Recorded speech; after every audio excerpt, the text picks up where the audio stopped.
Welcome to the Salmon Runs YouTube. Enjoy the video. You already have a channel and a goal. Now start creating the campaign. Sign into Google Ads with your channel-linked account, then choose Video Campaign and select your objective so targeting and bidding align with results. Once done, pick a campaign subtype like Custom Video or Skippable in-stream. Make sure to attach your AdSense linked channel and upload the creative. 9 for desktop or 16 for mobile, plus a clear headline and CTA so viewers know what to do next. You'll now define who sees the ad and how much you spend.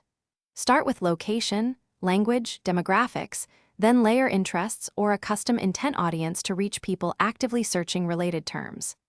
Next, set a daily or total budget and select CPV for view-focused goals or CPM for impressions.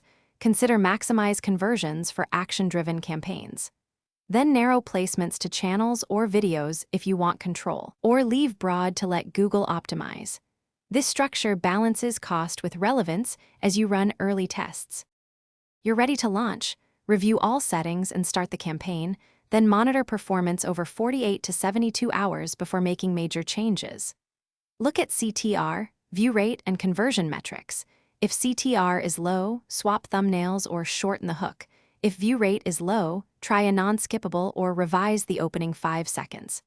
If things go wrong, check ad approvals and billing first. Disapproved creatives or payment holds are the most common blockers, and often the quickest to resolve so your campaign resumes. Thanks for watching. Consider subscribing if we helped you.